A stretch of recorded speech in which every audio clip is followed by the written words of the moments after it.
ஒரு மனிதனும் தனக்கு தானும் தன்னை உத்தரிச்சுக்கிறதுக்கு பிரயத்தனம் பண்ணணும்.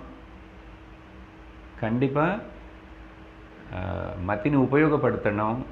விதி மட்டும்னு சொல்லிட்டு நீ அது பகவானை பார்த்துக்குவார், பகவானுக்கு பிடிச்ச அவர் மோட்சம் கொடுப்பார், அவர் வேணுமன்னா எனக்கு நல்லது பண்ணுவார், அப்படி இல்லை.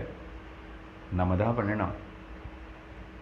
நம்ம பண்ணிட்டுருக்கிறோன்னு தெரிஞ்ச பகவானுக்கு பிரயத்தனம் பண்ணுறான்னு இந்த ஜீவனன்னு சொல்லிட்டு அப்புறம் சத் சங்கம், ரமணாலயம், குரு, பகவத்கீதை எல்லாம் சப்ளை பண்ணுவார்.